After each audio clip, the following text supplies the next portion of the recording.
என்ன ஜெபம் பண்ணுவோம்? இயேசுவே நீர் பேசும், நாங்கள் கேட்கட்டும். எங்களை பலப்படுத்தி தேவனுடைய ராஜ்யத்துக்கு நேராக நடத்தும். கிருபிதாருங்க, இயேசு மூலம் செபிக்கிறேன் தகப்பனே. சாபத்தில் இருந்தும் பாவத்தில் இருந்தும் விடுவிக்கப்பட்டு ஆத்மாவில விடுதலையை தந்து அநேக கிறிஸ்தவர்கள் வாழ்ந்துகிட்டு இருக்காங்க. அநேகர் கடைசி நேரத்தில் அவங்களுடைய மரணத்தை நான் பார்த்திருக்கிறேன். ரொம்ப பேருடைய மரணத்தை பார்த்திருக்கிறேன். அல்லையா, டிஜி ஐயா கூட கடைசி நேரங்களில் ரொம்ப மரணத்தில் ரொம்ப சங்கடப்பட்டார். சுகர் ப்ரெஷர் சாகக்கூடிய அநேக கிறிஸ்தவர்கள் இப்போ இருக்கிறாங்க. கடைசி நேரத்தில் சாகு வராதான்னு இயங்கின ஆட்கள்லாம் உண்டு. அல்லேலூயா. சாவு வேதம் சொல்லுது, நீ சாவை விரும்புவாய், சாவு உனக்கு வராது அப்படின்னு சொல்லுது. அந்த கொடுமையான சாபத்தின் சக்தி சாபத்திலிருந்து விடுதலையான பிறகு இந்த கிறிஸ்துவர்களை அதிகமாய் தாக்குவதை கண்டேன். யாக்கோப்பின் சாவை பார்த்தீங்கன்னா ரொம்ப ஒரு பிரயோஜனமா இருக்கும். அவன் எல்லா பிள்ளைகளும் கூப்பிட்டு ஆசீர்வதித்து நான் இப்படி பண்ணி சாக போறேன்னு சொல்லிட்டு செத்துட்டான். ஆபிரகாமின் சாவு, ஈசாக்கின் சாவு, தாவீதின் சாவை பார்த்தீங்கன்னா மகனை கூப்பிட்டு ராஜாவாக்கிட்டு இவங்கெல்லாம் துரோகிகள், இவங்கெல்லாம் இப்படி நடந்துக்கன்னு எல்லா விவரத்தையும் சொல்லிட்டு மறிச்சு போயிட்டான். அல்லேலூயா. இயேசுநாதர் வரும் வரை காத்திருந்தான் சிமியோன். அவர் வந்தாதான் நான் சாவேன் அப்படின்னு, சாவுக்காக இயேசுநாதர் வருகைக்காக என்னை உயிரை எடுக்க முடியாதுன்னு சொல்லி காத்திருந்தான் சிமியோன். இப்படி ஒவ்வொருடைய மரணமும் அல்லேலூயா திருப்தியா இருந்தது. ஆனால் இன்னைக்கு கிறிஸ்துவர்களுடைய மரணம், எல்லாரும் நல்லா கேட்டுக்கிடுங்க, எதுக்காக இந்த மரணம் வருதுங்கிறதான் சொல்ல விரும்புகிறேன். எனக்கு சாவு வராதான்னு கஷ்டப்படுகிற நெதம் நித்திய வேதையானால, நித்திய நெருக்கத்தினால சாகக்கூடிய பணம் வச்சிருக்கவனும் இல்லாதவனும் வீட்டு குழப்பத்திலையும் பிரச்சனையிலும் பயங்கரமாய் சாகிறார்கள். யாரை சொல்லலாம்? கிறிஸ்துவர்களை சொல்லுகிறேன்.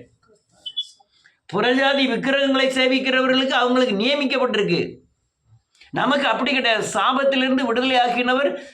மரணம் நமக்கு சரீர மரணமும் ஆத்ம விடுதலையும் சரியானபடி இருக்கணும். சரீர மரணம் கரெக்டாக இருக்கணும். அது ஒரு பாஸ்டருடைய மரணத்தை பார்த்தாங்க, எப்பா உங்களுக்கு ரொம்ப வலிக்கான்னு கேட்க விசுவாசி. அந்த பாஸ்டர் சொல்ல, என்னை கொஞ்சம் பெரட்டி போடுமா, என்னால் படுத்திருக்க முடியல, அந்த எலும்பு வலிக்கு, அந்த எலும்பு நெதம்.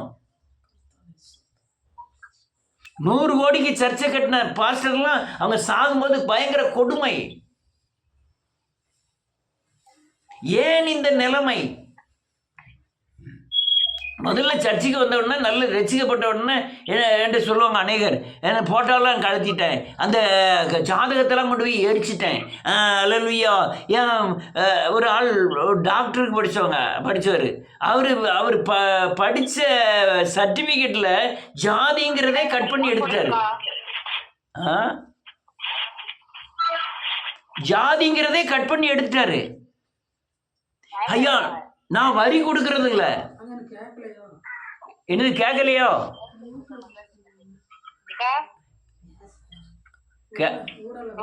ஹலோ,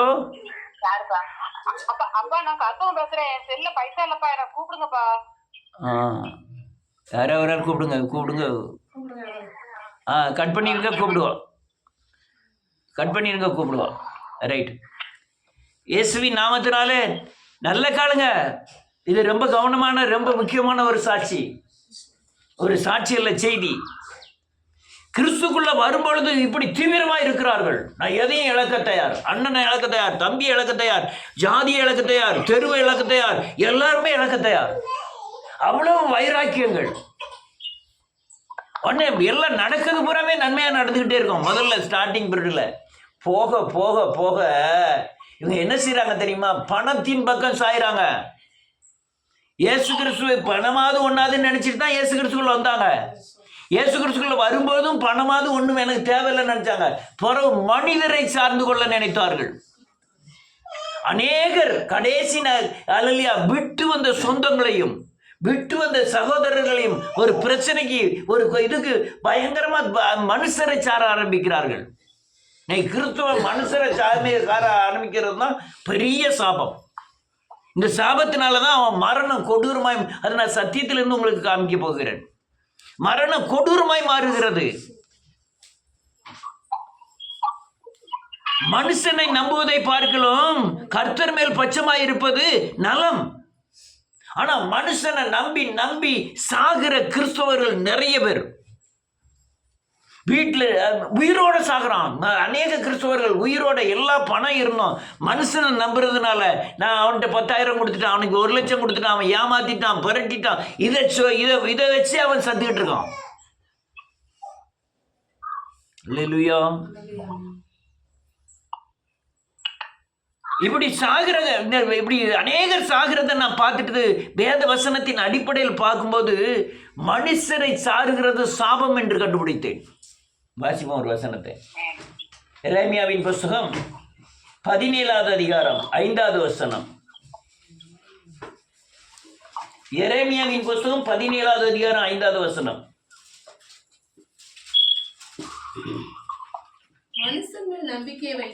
மனிதன் மேல் நம்பிக்கை வைத்து மாம்சமானதை தன்னுடைய பயத்தின் சக்தியாக நினைத்துக் கொண்டு கர்த்தரை விட்டு விலகுகிற இருதயமுள்ள மனுஷன் சபிக்கப்பட்டவன். அநேகர் அந்த சபிக்கப்பட காரணமே சாபம் என்னத்தை கொண்டு வரும்? மரண சரீரத்தை நெருக்கத்தை கொண்டு வரும். அநேகர் இந்த காரியத்திலெல்லாம் விழுந்து போகிறார்கள். மனுஷனை சார்ந்து ரட்சிக்கப்படாத அண்ணன்ட்டு ஆலோசனை கேட்கறது, ரட்சிக்கப்படாத தகப்பன்ட்டு ஆலோசனை கேட்கறது, ரட்சிக்கப்படாத பக்கத்து வீட்டுக்காரங்கள்ட்ட ஆலோசனை கேட்கறது, அவங்க மேல துன்மார்க்கன் வழியில நடமாலும் பாவிகள் உட்காரக்கூடிய இடத்துல உட்காராமலும் அல்லேலூயா இருக்கிற மனுஷன் பாக்கியவான் வேதம் சொல்லுது. ஆனா நம்ம தொடர்பு எல்லாமே மனுஷனுக்குள்ள துன்மார்க்கம் கூட தான். நம்ம தொடர்பு யாரு கூட இருக்கு? அந்த துன்மார்க்கம் கூட தான் இருக்கிறது போறது. அது அண்ணன், அது மச்சான், அது மனுஷன், அது தேவனுக்கு பையன். உங்க சாவு பயங்கர மோசமா இருக்கும். சாபம் அது வேதம் தெளிவாய் சொல்லுகிறது சாபம். அதுக்கு நான் இதுல அடையாளத்தெல்லாம் காமிக்கிறேன். எனக்கு நமக்கும் தலைவருக்கும் பயங்கர பிரச்சனை வந்துட்டு, பிரச்சனையில் அந்த தலைவரை அடிக்கிறதுக்கு உண்டான எல்லா பலனும் எனக்கு இருந்தது.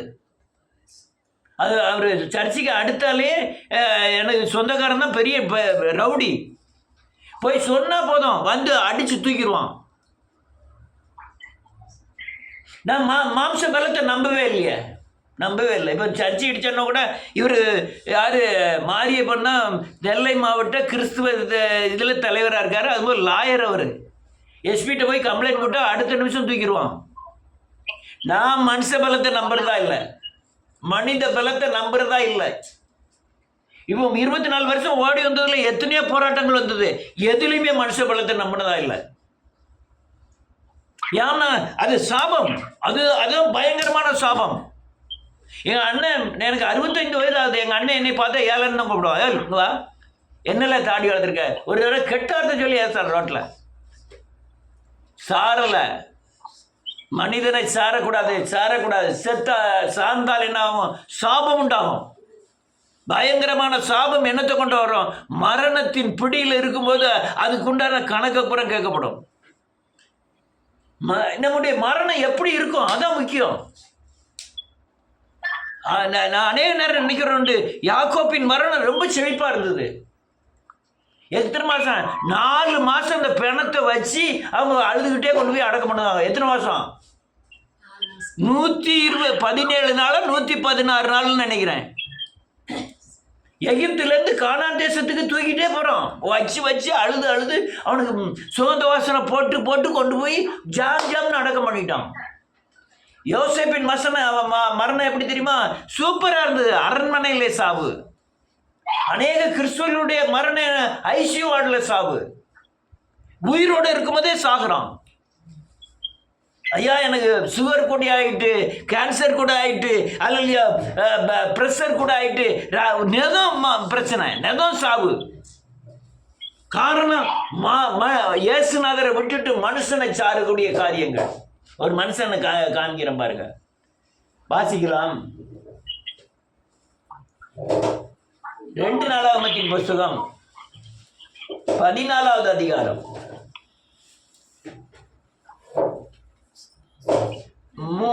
3, 4, 5. அந்நிய தேவர்களின் பலிபீடங்களையும் மேடைகளையும் அகற்றி சிலைகளை உடைத்து விக்கிரக சொத்துக்களை கட்டி தங்கள் பிதாக்கள் தேவனாகிய கர்த்தரை தேடவும் நியாயப்பிரமாணத்தின் கற்பனையின் படியும் செய்யவும் கற்பித்து யூதாவுடைய எல்லா பட்டணங்களிலும் இருந்து மேடைகளையும் விக்கிரகங்களையும் அகற்றினான். முன்பாக அமெரிக்கையா இருந்தது. போதும். வேதம் இது யாரை பத்தி சொல்லலாம்? ஒரு பெரிய ராஜாவை பத்தி சொல்லுது. இந்த ராஜா என்ன செய்தான்? 41 வருடங்கள் அல்லேலூயா தேசத்தை ஆளுகிறான். 38 வருடங்கள் தேவனுக்காய் வாழ்ந்தான். 38 வருடங்கள் அந்த தேசத்தில் அல்லேலூயா நன்றியோடு அதிகமா அல்லேலூயா ராஜ்யபரம் பண்ண அல்லேலூயா யாரு? தாவீது 80 வருஷம், சாலமன் 40 வருஷம். ஆனா இவன் 41 வருஷம் அரசாட்சி செய்கிறான். 38 வருடங்கள் தேவனுடைய ராஜ்யத்தை கட்டுகிறான். ஊர்ல இருக்கிற எல்லா ஆலயத்தையும் இடிச்சு போட சொல்லிட்டான் ஆசா ராஜா. அல்லேலூயா. ஆசா ராஜா எல்லா ஆலயத்தையும் இடிச்சு போட்டான். தேவனோடு உடன்படிக்கை பண்ணுகிறான். தேவனை வணங்க அவன் கட்டளை போடுதான். ட்ரம் பதவியேற்பு விழாவுக்கு அங்க 50,000 பைபிள். எத்தனை பைபிள்? பாரபருக்கு பூரா பைபிள் எடுத்துட்டு போங்கடா அப்படின்னுட்டு. அல்லேலூயா. ஆனா இந்த இந்த இந்த ஆசா ராஜா என்ன செய்தான்? 38 வருடங்களாய் தேவனுக்காய் உழைத்தான்.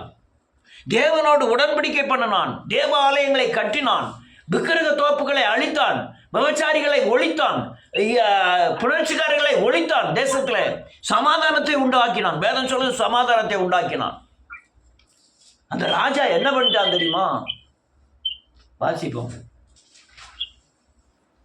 16வது அதிகாரம்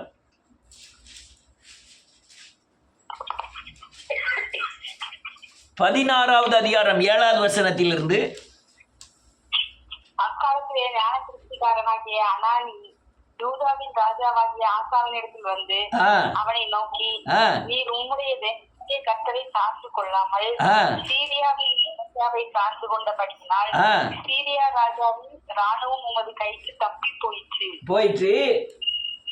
மிகவும் ஏராளமான ரதங்களும் குதிரை வீரரும் உள்ள எத்தியோப்பியரும் லூபியரும் சேனையா இருந்தார்கள் அல்லவா? நீர் கர்த்தரை சார்ந்து கொண்ட போதேவனில் ஒப்பு கொடுத்தாரே.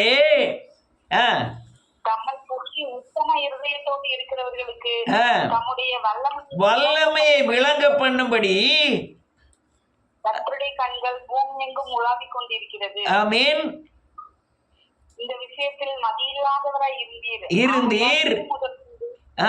இது முதல் உனக்கு யுத்தங்கள் நேரிடும் என்றான். ஒரு நிமிஷம். வேதம் சொல்லுது ஒரு பெரிய சண்டை வந்துட்டு இவன் மனுஷனை சார்ந்துக்கிட்டு தான். இதுக்கு முந்தி வந்த 38 வருஷமா ஆண்டவரை சார்ந்துக்கிட்டு இருந்தான். இவனுடைய கேடு காலம் மனுஷனை சார்ந்துக்கிட்டு மனுஷனை சார்ந்துக்கிட்டு போய் யுத்தம் பண்ண போறான். அதான் அந்த தீர்க்கதரிசி சொல்றான், தம்மை பற்றி உத்தம இருதயம் கொண்டிருக்கிறவர்களுக்கு தம்முடைய வல்லமையை விளங்க பண்ணும்படி கர்த்தருடைய கண்கள் பூமி எங்கும் உலாவிக் கொண்டிருக்கிறது. இந்த விஷயத்தில் நீர் மதி இல்லாமல் செய்தீர். தீர்க்கதரிசி சொல்லலாம், மதி இல்லாமல் செய்தீர். இது முதற்கொண்டு உமக்கு யுத்தம் நடந்துகிட்டே இருக்கும் அப்படிங்க. அடுத்த வசனம், இது நிமித்தம்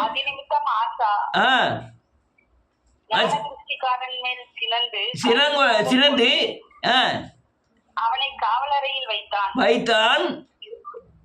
இதெல்லாமலும் அக்காலத்தில் ஜனங்களுக்குள் சிலரை கொடூரமாய் நடத்தித்தான். கேடு வந்துட்டுனா அப்படிதான். அவன் ஒரு திருஷ்டிக்காரன், ஞான திருஷ்டிக்காரன், தீர்க்கதரிசி. அவன் கரெக்டா சொல்றான், எப்பா நீ தேவனை சார்ந்துகிட்டு இருக்கும் போதெல்லாம் 38 வருஷம் எவ்வளவு யுத்தம் பார்த்தா எல்லாத்தையும் ஜெயிச்சுட்டு இருந்த. இப்போ வர யுத்தத்துக்கு நீ மனுஷனை சார்ந்துகிட்டு இருக்க. நீ மதீனமான காரியத்தை செய்யற. இப்படியா பேச உன்னை தூக்கி ஜெயில தூக்கி போட்டோம்னு ஜெயில தூக்கி போட்டான்.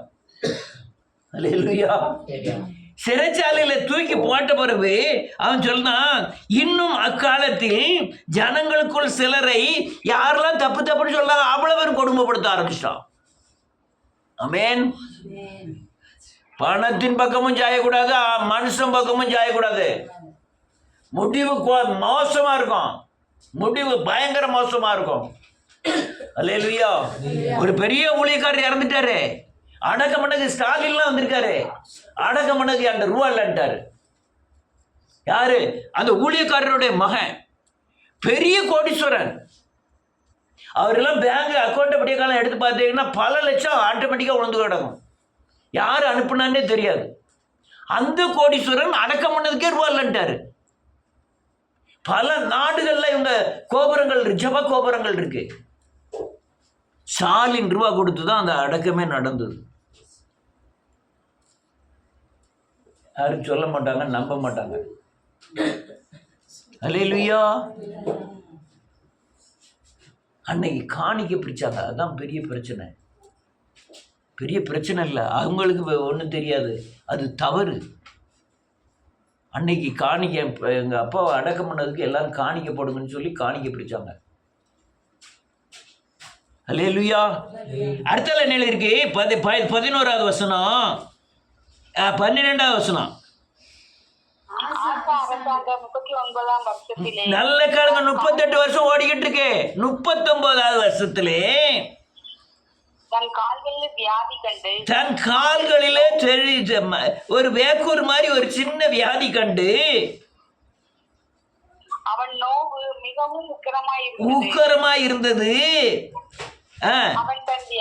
வியாதியிலும் கர்த்தரை அல்ல பரிகாரியே தேடினான். பரிகாரிகளையே தேடினான். 38 வருடம் பயங்கர யுத்தத்துக்கு மனுஷனை சாராமல் தேவனிடத்தில் சார்ந்திருந்தான். 38வது வருஷம் 39வது வருஷம் வருது. அல்லேலூயா. வந்து சொல்றான், அல்லேலூயா, நீ யுத்தம் வருது, யான் வேற ஆளை கூட்டிட்டு போய் யுத்தம் பண்ற, முதல்ல ஜெபம் பண்ணியா. ஆண்டவர் என்ன சொல்றாரு? ஆண்டவர் சார்ந்துருன்னு சொன்னான். அந்த அப்படி சொல்லுற தூக்கி கொண்டு உள்ள தூக்கி போட்டான் ஜெயிலில். அடுத்த மாசமே வந்துட்டு காலில் லேசா ஒரு புண்ணு வந்தது. அது பயங்கர கொடூரமாய் உக்கரமாய் இருந்ததுதான் வேதம் சொல்லுது. இது அந்த புண்ணினால் வந்ததல்ல, மனுஷனை சார்ந்த சாபத்தினால் வந்த புண்ணு. சாபத்தினால் வந்த புண்ணு. மனுஷனை நம்புவதை பார்க்கலாம் கர்த்தர் மேல் பட்சமா இருப்பது நல்லது. பல கோணங்கள்ல எனக்கு மனுஷனை நம்பக்கூடிய சூழ்நிலை வந்தது. நான் எந்த நேரத்தில் மனுஷனை நம்பினதே கிடையாது. பணத்தையும் நம்பினது கிடையாது. எல்லாம் எங்கள் பிறந்த இடத்துலையும் ஏமாத்தினாங்க, என்னை பொண்ணு கட்டின இடத்துலையும் ஏமாத்தினாங்க, சர்ச்சு காரியங்கள்லையும் ஏமாத்தினாங்க, எல்லாம் போச்சு. ஆனாலும் நான் ஒரு நிமிஷம் கூட சோர்ந்து போகல. ஏன்னா என் தேவன் உயிரோடு இருக்கிறார். எல்லாம் செத்து போச்சியா, ஆனா தேவன் உயிரோடு இருக்கிறார். அல்லேலூயா. எல்லாம் செத்து போச்சு, தேவன் உயிரோடு இருக்கிறார். இது எனக்கு தெரியும். கடைசி நேரத்தில் முடிவு, அல்லேலூயா,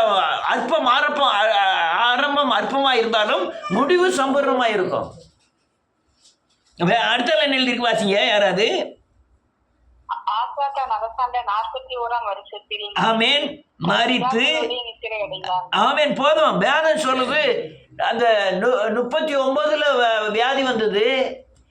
39, 40, 41, எத்தனை வருஷம்?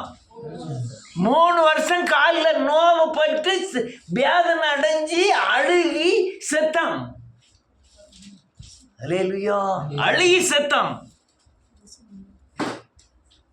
யாரை நம்ப போறோம்? எந்த மனுஷனை சார போறோம்? பூரா ஆபத்து. நான் பெருமை சொல்ல, என் கூட இப்பவுமே சேர் மாதிரி இருக்காங்க. எனக்கு கொடுக்குற மதிப்பே தனியா இருக்கும். நான் பெருமைக்காக சொல்லலை. நான் சேர்மாதிக்கு என் கூட எப்பவும் வாங்க, இப்பவுமே எனக்கு மதிப்பு தனியா இருக்கும். ஆனா என் கூட சேர்ந்த ரொம்ப பேர் இறந்துட்டாங்க. அல்லேலூயா. மனுஷனை சாருவதில்லை. அது இந்த சித்தப்பா மாமன் வீட்டுக்கு வந்தான். நான் அவன் வீட்டுக்கு போனதே கிடையாது. அடிக்கடி எங்கள் வீட்டுக்கு வருவாங்க. காரில் வருவாங்க. வந்து கொஞ்ச நேரம் இருப்பாங்க, 2 மணி நேரம் 1 மணி நேரம் இருந்துட்டு அவங்க வெளில போயிடுவாங்க. எங்கள் கிரேசியை விட்டுருங்க அப்படின்னு சொல்லுவான். ஏன்னா விட்டுருங்க, நான் வளர்த்து நான் படிக்க வச்சு நான் வேலை வாங்கி கொடுத்து நான் கல்யாணம் முடிச்சு வச்சுருந்தேன். எப்படி இருக்கும்? நான் அங்கே கோலப்பொடி விற்று குடும்பத்தை நடத்திக்கிட்டு இருக்கேன். இப்படி ஒரு பெரிய சான்ஸ் கிடைக்குது. எப்படி இருக்கும்? நல்லா இருக்காது. விட்டுருங்க, நான் பார்த்துக்கிட்டோம்னா விட்டுருங்க. அதுக்கப்புறம் நான் எல்லாமே இது பண்ணிக்கிட்டேன் அப்படிங்க.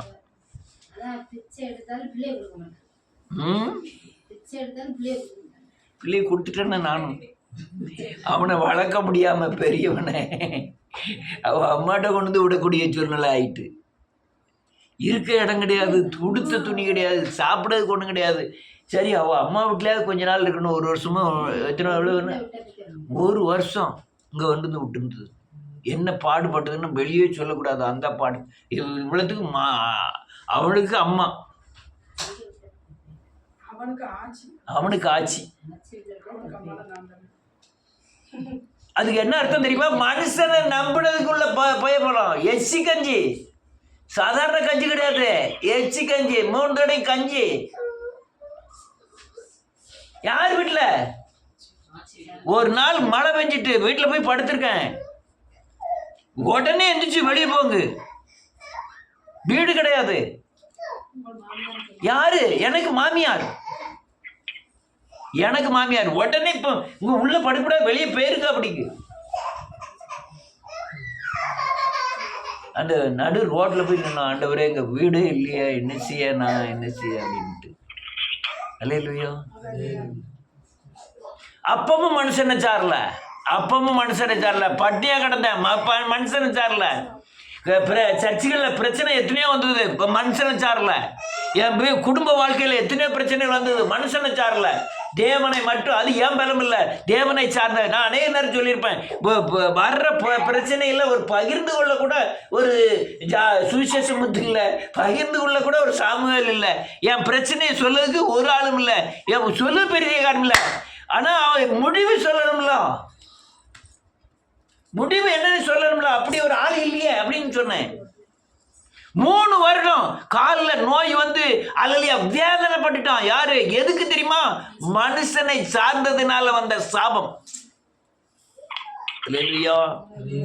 நிறைய கிறிஸ்துவ போதகர்கள் சாவு கடைசி நேரங்களில் இருக்க காரணம் இந்த மனுஷனையும் பணத்தையும் பொண்ணையும் பெண்ணையும் சார்ந்திருக்கிறது தான்.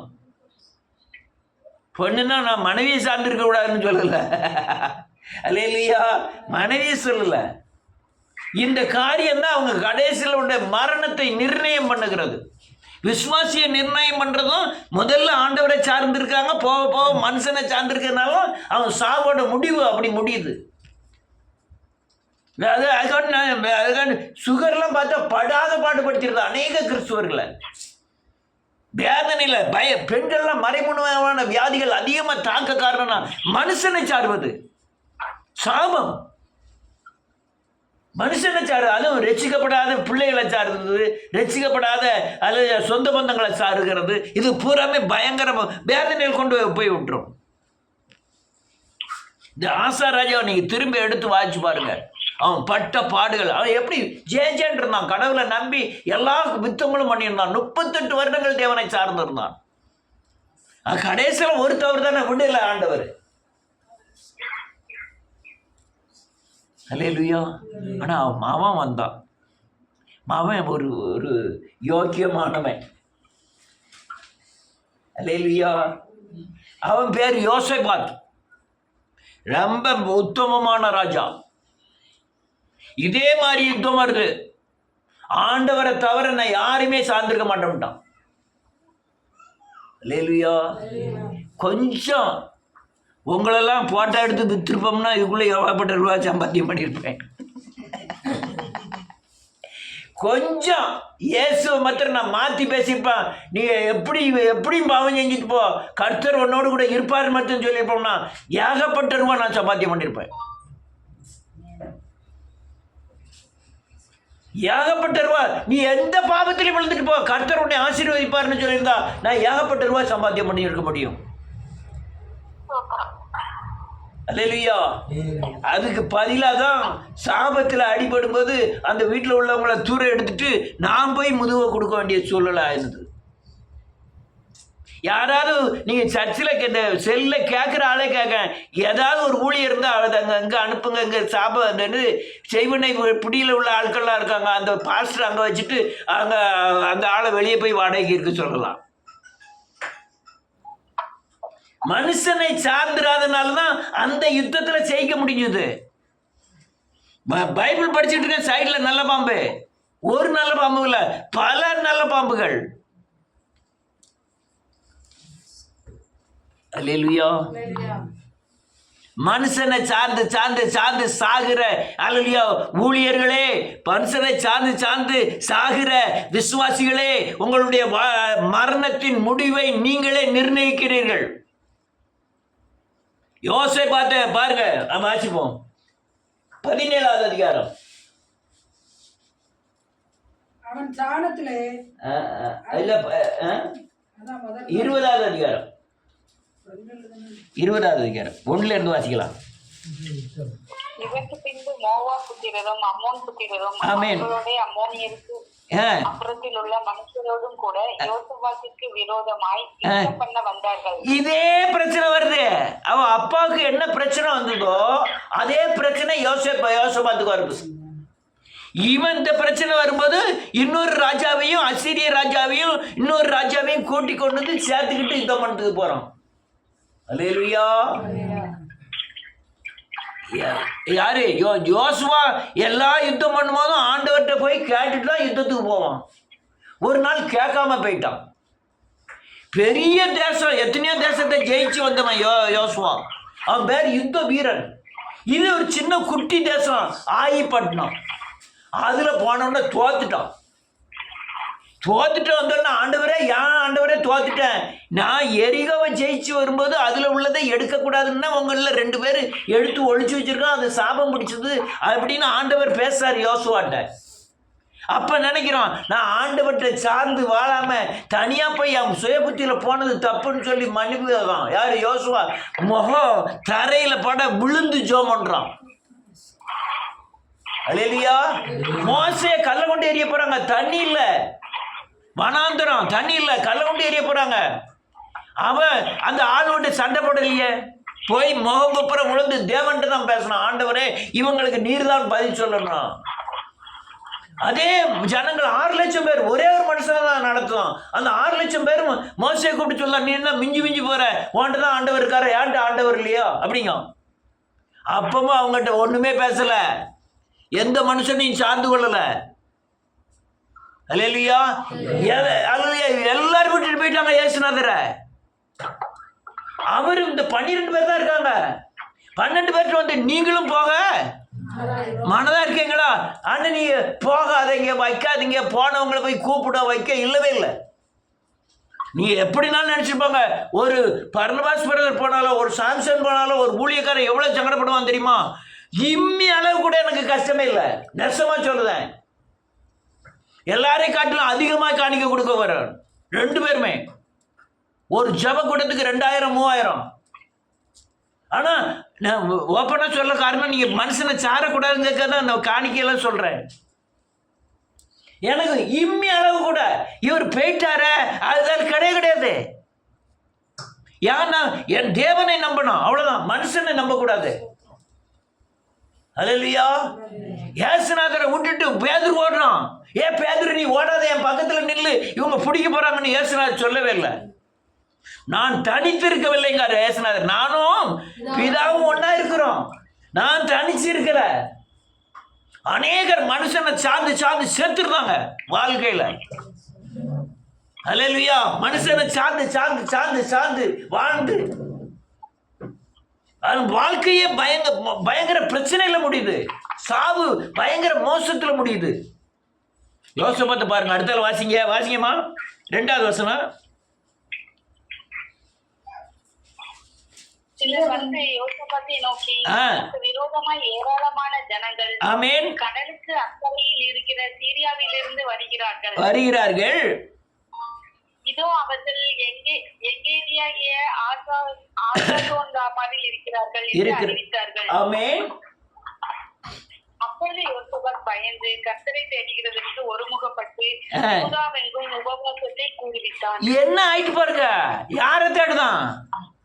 பக்கத்து ஊர் ராஜாவை தேடல, முதல்ல உபவாசம் போடுவோம், உபவாசித்து தேவனை தேடுவோம். அல்லேலூயா. யாரை சார்ந்து இருக்கிறோம்? ஒரு பிரச்சனை, ஒரு காய்ச்சல், ஒரு மண்டடி, அல்லையா, ஒரு பண தேவை, ஒரு நஷ்டம், யாரை சார்ந்து இருக்கிறோம்? ஆமென். உங்க பிரச்சனை போய் பக்கத்து வீட்டுல சொல்றீங்க, என்ன நினைப்பாங்க? பக்கத்து வீட்டுல அழலாம் செஞ்சிரும். ஓஹோ, அப்படியாமா அப்படியாமா. ஆனா உள்ள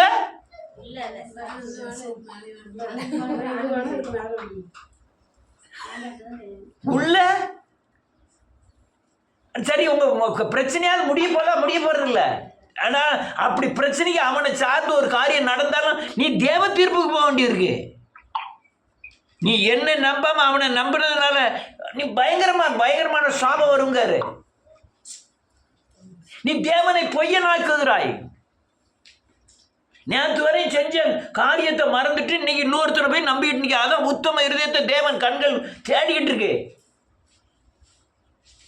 அல்லேலூயா.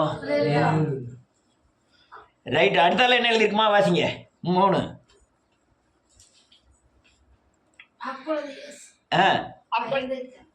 வாசிங்க செல்லே வாசிங்க. அப்படியே யூதா ஜனங்கள் கர்த்தரிடத்திலே சகாயம் தேட கூடினார்கள். ஆமென். யூதாவில் உள்ள எல்லா பட்டணங்களிலும் இருந்து அவர்கள் கர்த்தரை தேட வந்தார்கள். அப்பொழுது யோசபாத் கர்த்தருடைய ஆலயத்திலே பிரகாரத்து முகப்பிலே யூதா ஜனங்களும் எருசலேமியரும் கூடின சபையிலே நின்று, எங்கள் பிதாக்களின் தேவனாகிய கர்த்தாவே, பரலோகத்தில் இருக்கிற நீரல்லவோ தேவன், தேவரீர் ஜாதிகளுடைய ராஜ்யங்களை எல்லாம் ஆளுகிறவர், கரத்திலே வல்லமையும் பராக்கிரமும் இருக்கிறது, ஒருவரும் இப்போது எதிர்த்து நிற்க கூடாது. ஐயோ, மகத்துவங்களை சொல்றான். அல்லேலூயா. மகத்துவங்கள் எல்லாரும் அப்பாவின்னு நினைக்கிறாங்க. இவன் போய் தேவனுடைய ஏன் மகத்துவத்தை சொல்றான்னா, அவர் என்னை காப்பார். யார் காப்பா? தேவன் என்னை காப்பார். ஆண்டவர் சிலுவை சுமந்துட்டு போறாரு. பொம்பளை எல்லாம் ஓடி போய் முகத்தை கழுவி முகத்தை துணியை வச்சு தொடச்சி தண்ணியெல்லாம் கொடுக்காங்க.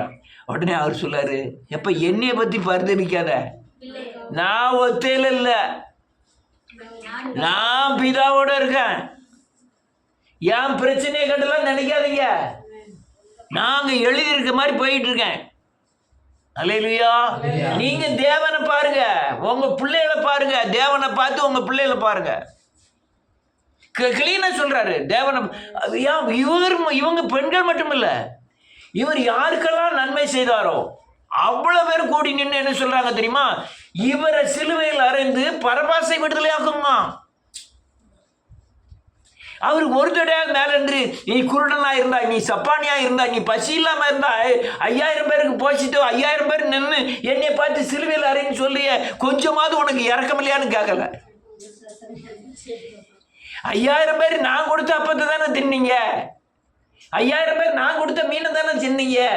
இப்போ என்னையே சிலுவையில் அறைன்னு சொல்லிட்டு கல்லண்ண வெளியே விட சொல்றீங்களே, அது என்ன நியாயம்னு கேட்கவே இல்லை. அவர் கூப்பிட்டு சொல்றான், உங்க மேல குற்றம் சாட்டுதாங்களே, கொஞ்சமாவது உங்களுக்கு இந்த இதே இல்லையா? காரணம் என்ன தெரியுமா? அவர் இங்க சார்ந்து இல்ல, பரலோகத்தின் தேவனை சார்ந்து இருக்காரு. எத்தனையோ பிரச்சனைகள், எத்தனையோ வியாதிகள், ஒண்ணுமே என்னை அசைக்கல. அல்லேலூயா. ஒண்ணுமே அசைக்கல. ஹார்ட் அட்டாக்ல அநேக நேரம் சந்தோஷப்படுகிறது உண்டு. அந்த 10 பேர் போனதுல 2 பேர் தான் தப்பிச்சாங்க, 8 பேர் உள்ள மாட்டிட்டாங்க. நெஞ்ச கீறி ஆபரேஷன், ஓப்பன் சர்ஜரி. ஆனா எனக்கு கிருபை இருந்த பண்ணபடினாலே கர்த்தர் என்ன, நீ தூர போயிரு அப்படின்ட்டாரு. அந்த 8 பேர்ல ஒரு ஆளா இருந்தா நான் இப்ப பேச முடியாது, உட்கார முடியாது, நினைச்சது சாப்பிட முடியாது. இதுக்குள்ள அவன் மாத்திரை இப்ப மாதிரி 24 மாத்திரை கொடுத்து சாப்பிட சொன்னான். அந்த ஓப்பன் சர்ஜரினா 40 மாத்திரை சாப்பிட வேண்டியது இருக்கும், என்னெல்லாமா ஆயிருக்கும். அதுக்குள்ள நான் இருக்கணும் இல்லையா அதுவும் தெரியாது. ஆனா அந்த அந்த 2 பேர், நீங்க 2 பேருக்கு உங்களுக்கு ஒண்ணுமில்ல, போயிருக்க 2 மாத்திரை சாப்பிடுங்க போங்க அப்படின்ட்டான். திருப்பியும் பையன் போய் கேட்க, என்னாச்சு, என்ன அது, என்ன ஒன்றும் கவலைப்படுறதுக்குலாம் ஒன்றும் இல்லை, ஒன்றும் பிரச்சனை இல்லை அப்படின்னு சொல்லி போய் சொல்றாங்க. அல்லேலூயா. யார் செஞ்சது? தேவன். தேவன். யோசேபாத்து அல்லேலூயா அவ்வளவு காரியம் நடக்கும்போது அல்லேலூயா சண்டைக்கு போகல. அடுத்த என்ன எழுதிருக்கு? கொஞ்சம் வேகமா வாசிங்கம்மா. எங்கள் தேவனாகிய நீர் உம்முடைய ஜனமாகிய இஸ்ரவேலுக்கு முன்பாக ஆமென் இந்த தேசத்து குடிகளை துரத்தி விட்டு ஆமென் உம்முடைய சிநேகிதனாகிய ஆபிரகாமுடைய சந்ததிக்கு என்றைக்கும் என்று கொடுக்கவில்லையா? ஆதலால் அவர்கள் இங்கே குடியிருந்து இதிலே உம்முடைய நாமத்திற்கென்று ஒரு பரிசுத்த ஸ்தலத்தை கட்டினார்கள். எங்கள் மேல் பட்டயம், நியாய தண்டனை, கொள்ளை நோய், பஞ்சம் முதலான தீமைகள் வந்தால் அப்பொழுது உம்முடைய நாமம் இந்த ஆலயத்தில் விளங்குகிறபடியால் நாங்கள் இந்த ஆலயத்திலும் உமது சந்நிதியிலும் வந்து நின்று எங்கள் இருக்கண்ணி உம்மை நோக்கி கூப்பிடுகையில் தேவரீர் கேட்டு ரட்சித்தீர் என்று சொல்லியிருக்கிறார்கள். 11-12 வாசிங்க. இப்போதும் இதோ அவர்கள் எங்களுக்கு நன்மைக்கு தீமையை சரிக்கட்டி தேவரீர் எங்களை பண்ணின உங்களுடைய சுதந்திரத்தில் இருந்து எங்களை துரத்தி விட வருகிறார்கள். அவன் ஜெபம் தான் பண்ணுவான். ஒரு நிமிஷம் ஜெபம் தான் பண்ணுவான். ஆண்டவரே, இந்த ஆட்கள் பூரா நீர் கொடுத்த சுதந்திரத்திலிருந்து என்னை விளக்க பார்க்குறாங்க. ஆண்டவரே, நீர் தான் கைவிடாம இருவான். எல்லாம் சொல்லிடணும் ஆண்டவர்கிட்ட. ஆரோக்கியம் என்ன தெரியுமா? சரீரத்தின் ஆரோக்கியம் உன் எண்ணமும் வாயிலிருந்து வர்ற வார்த்தைகள் தான். உன் சரீரம் பிஸ்டியா இருக்கணும், ஆரோக்கியமா நெடுநாள் வாழணுமா, உன் எண்ணம் சரியா இருக்கணும், வாயிலிருந்து வர்ற வார்த்தைகள் சரியா இருக்கணும். பிரேதக்குழி இல்லையா என்றால் எங்களை அழைத்து வந்தீர் அவங்க இஸ்ரேல் ஜனங்கள் சொல்றோம். ஒருத்தர் போய் சேரல காணான் தேசத்துல. எல்லாம் வாயில என்ன சொன்னானோ அதே மாதிரி நடந்துட்டு தெருவில், ஊர்ல, வனாந்தரத்துல. எப்ப எடு எகிப்தில் இருந்த நலமாக இருக்கும், எப்ப எடு அங்க நாங்க மீன் சாப்பிட்டோம், எப்ப எடு நாங்க செத்தா நலமா இருக்கும், இதான் சொல்லிட்டு இருந்தான். கடைசியில் அவன் வாயின் வார்த்தை முடியாது. இல்ல, உன் ஆரோக்கியம், உன் வாயின் வார்த்தை, விசுவாச வார்த்தைகளை பேசணும். எண்ணம் சரியா இருக்கணும், இருதயம் சரியா இருக்கணும். துணிகரமான பொய், துணிகரமான பாவங்கள், துணிகரமான அநீதிகள், எண்ணம், அசுத்தமான எண்ணங்கள், இதெல்லாம் உங்களுக்கு ஆரோக்கியத்தை கெடுத்துரும். நான் முகத்தை பார்க்கிறேன், ஆண்டவர் எங்க பார்க்காரு? அங்க என்ன நடக்கு? அதான் உன் சரீர ஆரோக்கியம், அதான் சரீர ஆரோக்கியம். நீங்க என்ன ஏச போறீங்களா? ஏசிட்டு போங்க, கர்த்தர் இருக்காரு, அவ்வளவுதான். நான் போயிட்டு இருக்கணும். ஆமென். நான் பதிலே சொல்லணும்னு எனக்கு அவசியம் இல்லை. எனக்கு பாதுகாவலர் ஒரு ஆள் இருக்காரு. நான் உங்களுக்கு பதில் செய்யணும்னு நினைக்க வேண்டாம். எனக்கு ஒரு ஆள் இருக்காரு, பாதுகாவலர் இருக்காரா இல்லையா? ஐயா, எல்லாவற்றையும் யார் பார்த்துக்கிட்டு இருக்கா? அவர் பார்த்துக்கிட்டு இருக்காரு. பதில் செய்யறது யாருக்குரியது? தேவனுக்குரியது. அவர் தான் பதில் செய்வாரு. ஏச போறியா ஏசிக்கா, பேச போறியா பேசிக்கா, நஷ்டப்படுத்த போறியா பண்ணிக்கா, அல்லையா பங்கு தர மாட்டியா வேண்டாம். யார் பார்த்துக்கிட்டு இருக்கா? அவர் பார்த்துக்கிட்டு இருக்காரு, அவர் செய்வாரு. அல்லேலூயா. வேதம் தெளிவா சொல்ல, அவர் நீதி உள்ள நியாயாதிபதி, நீதி உள்ள நியாயாதிபதி. அடுத்தல என்ன எழுதிக்குமா? 12. எங்கள் தேவனே அவர்களை நியாயம் தீர்க்க மாட்டீரோ? எங்கள் தேவனே அவர்களை நியாயம் தீர்க்க மாட்டீரோ? எங்களுக்கு விரோதமாக வந்த இந்த ஏராளமான கூட்டத்திற்கு முன்பாக நிற்க எங்களுக்கு பலன் இல்லை. நாங்கள் செய்ய வேண்டியது இன்னதென்று தெரியவும் இல்லை. ஆகையால் எங்கள் கண்கள் உண்மையை நோக்கி கொண்டிருக்கிறது. அவ்வளவுதான். இப்படிதான் நீ தேவனை சார்ந்துக்கணும். உள்ள வச்சுட்டு அப்படியே சொல்லிடணும். உங்க உடம்புல ஒரு பிரச்சனை, பெண்களுக்கு மறைவான பிரச்சனை, யார்ட்டையும் சொல்ல முடியாது. யார்ட்டையும் சொல்ல வேண்டாம், தேவன்கிட்ட சொல்லலாம்ல. நீ எவ்வளவு பச்சையா சொன்னாலும் ஏன் பச்சையா சொல்லுதுன்னு கேட்க போறாரு. சொல்லுது புரியுதா? ஆமா, நீ சபையிலேயோ ஒரு ஊழியக்காரன்ட்டையோ ஒரு யார்ட்டையுமே சொல்ல முடியாது. தேவன்கிட்ட போய் பச்சையா சொல்லலாம். அதே மாதிரி நீங்க ஒரு ஆளுக்கு துரோகம் பண்ணிட்டீங்க, நஷ்டம் பண்ணிட்டீங்க, அந்த ஆளுங்க இல்லை இறந்துட்டு அல்ல வெளியூர் போயிட்டு நீங்க தேவன்கிட்ட ஒப்புரவாகலாம். இந்த ஆளுக்கு நான், இந்த பேருக்கு இந்த ஆளுக்கு நான் நஷ்டம் பண்ணிட்டேன், தேவன்கிட்ட ஒப்புரவாகலாம்ல. அதே மாதிரி தான் அவன் சொல்றான், ஆண்டவரே எனக்கு பலன் இல்லைண்ட உள்ளது சொல்றான். அவங்ககிட்ட போய் சண்டை போடுறது எனக்கு பலம் இல்லை, எனக்கு எதுவும் இல்லை, நான் யாரை சார்ந்திருக்கேன்? உம்மை மட்டும் சார்ந்திருக்கிறேன். விசேஷமான ராஜா ஆசா என்று யோசேபத்து ராஜா. ஆண்டவரை பார்த்தீங்கன்னா எல்லா இடத்துலையும் தனித்துதான் இருக்காரு. நான் தனிமையா இல்லை, நானும் பிதாவும் ஒன்னா இருக்கிறோம். இந்த சூழ்நிலை பல சூழ்நிலைகள் அவருக்கு கல்லறிய மக்கள்லாம் கல்லறிய துணிந்தார்கள். அப்பவும் தேவனோடு இருக்கிறார். வனாந்தரத்தில் போறாரு, அப்பவும் தேவனோடு இருக்கிறார்.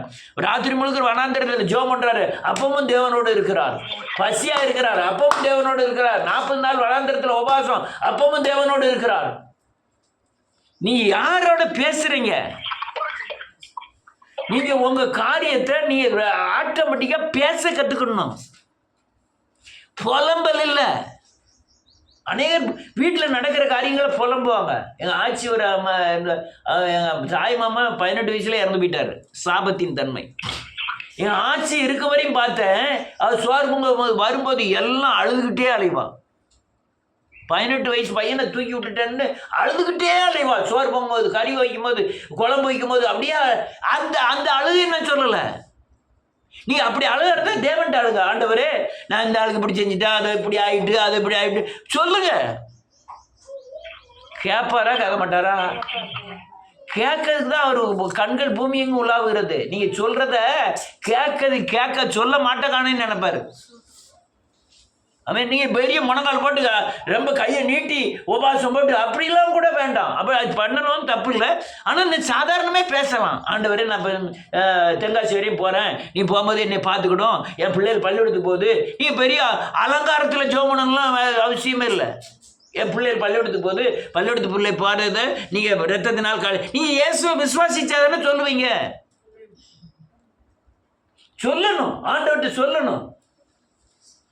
ஆண்டவரே, அல்லையா, நாளைக்கு பொங்கலுக்கு அரிசி இல்லை, நான் ஆண்டவரே இப்படி வாடகை கொடுக்கணும், ஆண்டவரே கரண்ட் சார்ஜ் கட்டணும், ஆண்டவரே இப்படி காருக்கு ரூபா வேணும், இப்படிலாம் பேச கற்றுக்கொள்ள வேண்டும்.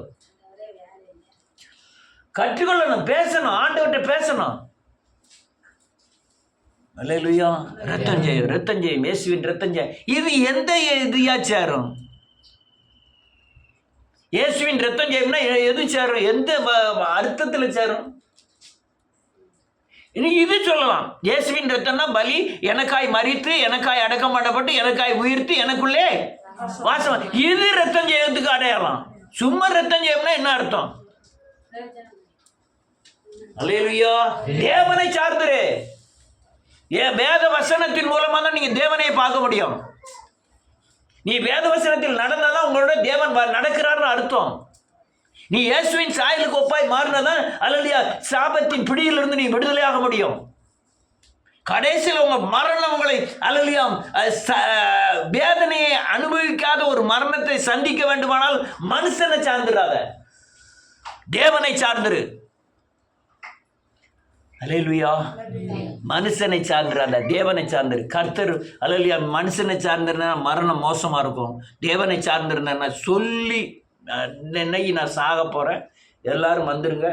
அம்பையில் ஒரு பெரிய பாட்டி அம்மா அப்படின்னா அந்த கல்யாணி தேட்டர் பக்கத்தில், அது வருஷங்கள் ஆகிட்டு, பிள்ளைகள்லாம் நேரம் ஆகிட்டு.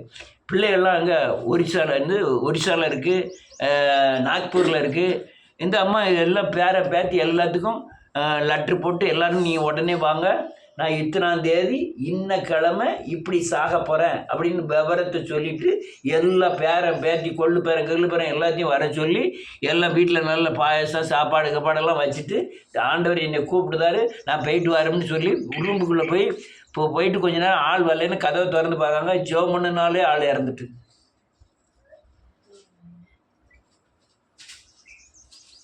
எப்படி சாப்பிடு? சூப்பர் சாவு. அல்லேலூயா.